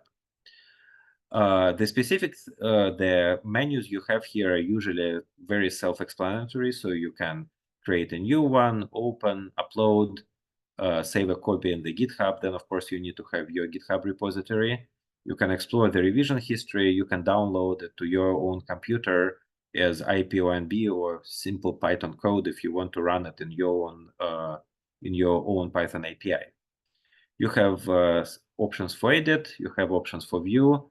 The ones that are important are the runtime. So runtime is basically means that this Colab has a connection to the CPU or the GPU somewhere on the cloud. So it's not my computer. It's something that I pay the Google for. So if you look at this runtime option, it basically tells you, do you want to use CPU? Which of those GPUs do you want to work with? Whether you want a lot of memory or not. Practically, Google comes up with the evolving business model for that. Currently, you can have either the free version, which does not come with the GPU, if I remember. You can come up with a $10 per month version that comes with a fairly simple GPU, you can get an expensive version, which is $50 per month, that gives you access to a good GPU. In my opinion, it is really worth it because for prototyping with the GPU, it's great. For anything more serious, you work with your favorite HPC friends, and then the cost structure is different. But I think that Google still loses money people on using it. So it's actually a great deal. Admittedly, 3 years ago, it was even better deal because at that time you could use full GPUs at the same time at zero cost. So we estimated that, let's say my group, each person in my group, when we use the Colab every day, basically costs Google something like 2,000 per month. So now, of course, Google doesn't put the limitations on that. So anyway, the purpose of this Colab is to show you both how to use them, because we will have more complex collabs on Wednesday and down the line, and also illustrate the simple concept of the Bayesian coin toss. So let's see what we can do. So the first thing that we always do in Python is you import certain libraries. So libraries is basically your toolbox that allows you to implement specific functions. So here your library is NumPy, just a basic numerical library in Python. Matplotlib, the basic plotting library. So basic doesn't mean simple or having limited capabilities. They're super powerful. But they're basic because they have been started early on and by now have a very huge community around them. And the only thing that we import, which is unusual, is the SciPy stats module. We import several distributions. So what we do here is we can experiment first with the probabilities. So for example, this is how you define the normal distribution of the chosen mean and chosen dispersion. And this is how you will draw from this distribution. So these commands mean that I draw 3 examples from the Gaussian distribution with these parameters. So you cannot tell, say, much based on that. So, but we can experiment with examples. And of course, if you want to experiment further, you can create more examples, change the parameters of the distribution, so on. The interesting thing about the collabs is now they come integrated with the AI. It's not super good, but for many things it's sufficient. So the ChatGPT version of code works great. This one, in my experience, is much worse, but sometimes it is convenient. So for example, I can say, create a histogram of the X with 10 bins. So if I use this code, then it will going to give me a suggestion of the code, and then I can see whether this code works or not. So in this case, the codes work. Notice that you cannot rely on these functions. So simple things work well, complex things don't work well, and then you need to come up with the creative ways of figuring out what happens there. Nonetheless, as long as you feel that you are the one responsible for it, you can do great things. For example, I can check how the histogram look like. So if I get 300 examples, the histograms start to look more like a Gaussian distribution. If I comment it and I create 3,000 examples, then my histogram is going to look like a distribution. Of course, now I want to make it more bins. So if I make 50 bins, I will get something that looks like a Gaussian. So that's kind of how you can experiment with the mathematical concepts, visualize them. By now, the ease of use for relatively simple things become considerably easy. It just stopped being a limiting factor. So for simple things, this type of codes are reliable. We, of course, can visualize the Gaussian distributions for different means and dispersions. So that's very straightforward. This is what if the mean is -1 and dispersion is 0.5, 1, 1.5. So it becomes kind of broader. And if the mean changes, then the position of the distribution changes. You see that here it is -1, and then it gradually shifts to the right. Now,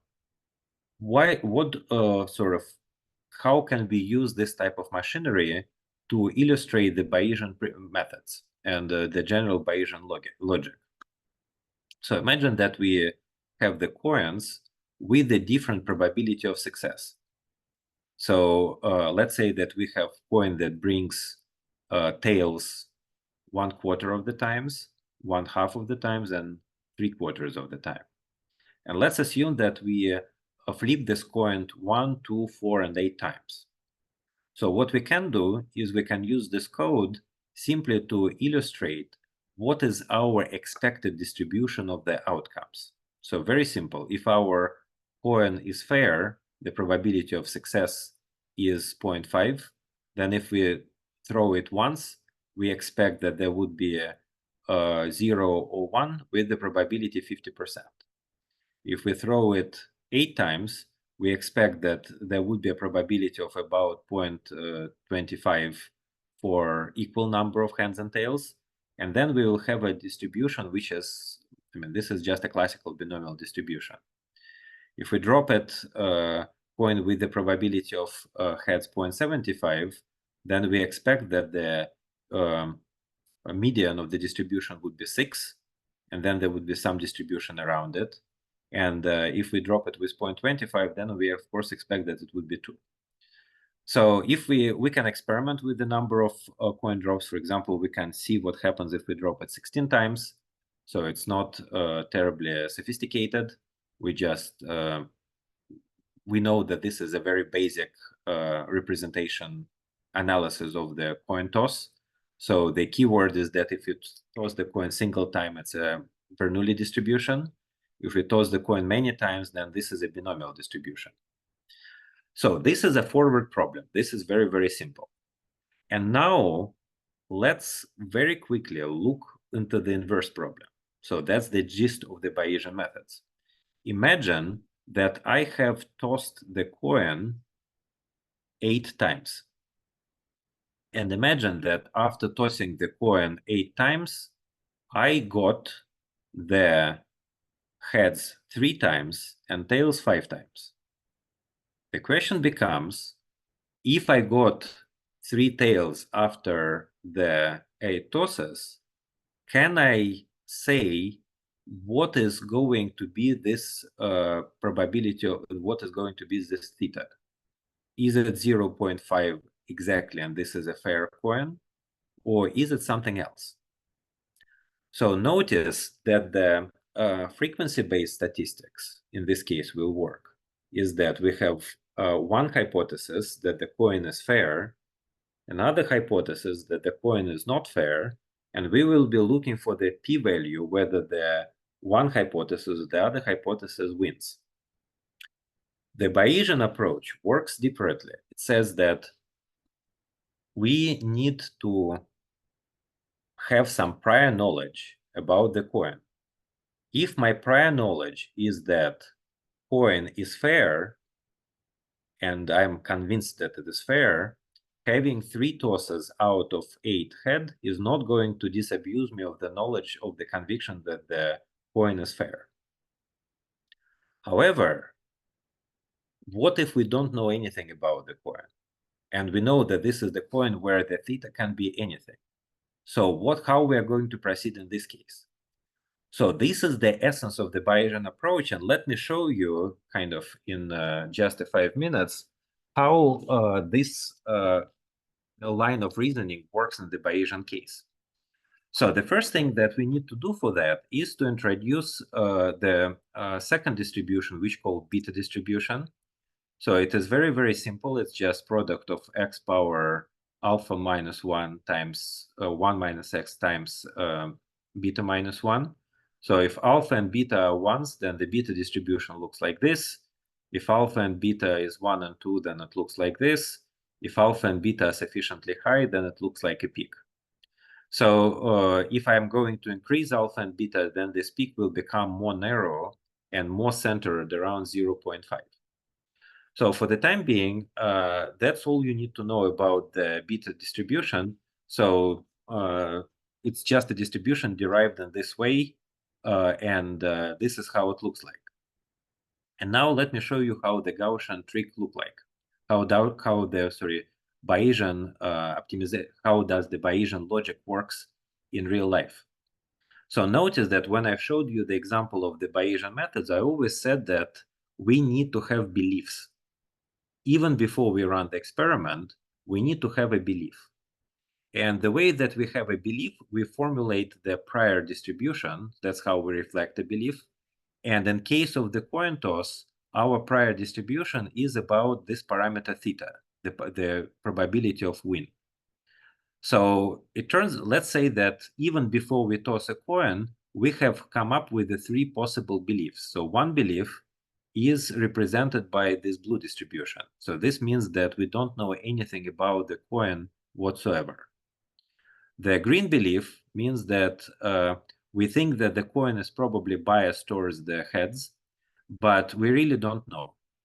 And the third belief, which is the orange, is that we believe that the most likely the coin is fair, but we are not certain. So notice is that that's what we know before the experiment.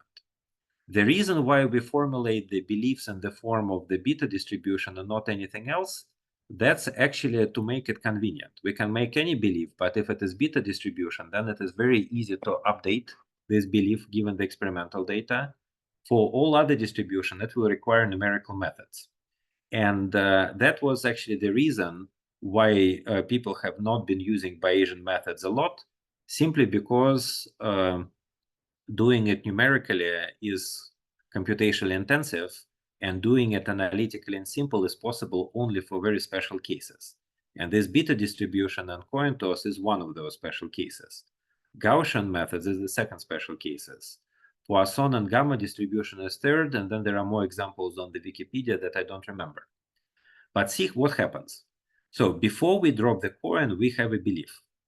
After we toss the coin, we get an answer. And let's assume that we toss the coin twice, and we have toss the coin once, one trial, we get one head. So we instantly know that if one head came out, then the probability of this event becomes 0. So because this was a probability of no heads, and of because this was the probability 0 here, so now it cannot be the case. If we keep throwing coins, then depending on the number of outcomes, our probabilities shift. So this is the nature of the Bayesian process. We start with the beliefs. We do an experiment. We update this belief. We do another experiment. We update the beliefs further. And then we keep doing this. So ultimately, imagine that we have the true probability of the coin landing on the tail is 35%. So this vertical bar is the true value. So notice that if we toss the coin 50 times and we get 13 heads out of that, that in cases when our initial beliefs were fairly uncertain, so this is called the uninformative or broad priors, they started to converge to some average. But if our belief was very strong, so that was informative prior, it stood pretty much where it was. Now, if we toss the coin 1,500 times and get 480 heads, you can see that now these beliefs are kind of close to our true value. And they are now fairly valued, not super narrow, but fairly narrow. So this is the case where, given the data, we change the beliefs. This is the case where our beliefs were so strong that, given the amount of data, we still did not change it. And the great thing about the Bayesian methods is that they allow us to make these decisions in the principled form. So that's what Bayesian methods can do, and pretty much none other method can.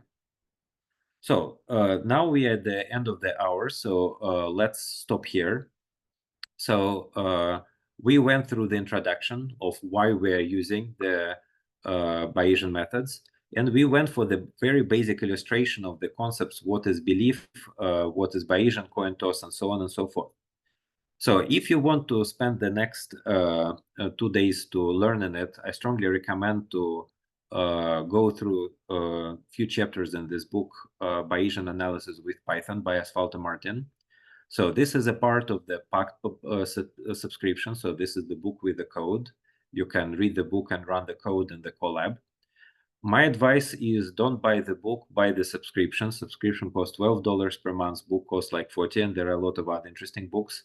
So the subscription is the great element, and it will delve on these concepts in larger depth. It's not a terribly useful book about the Gaussian processes, but for classical Bayesian methods and inference, it's actually super good. So I'm happy to take questions and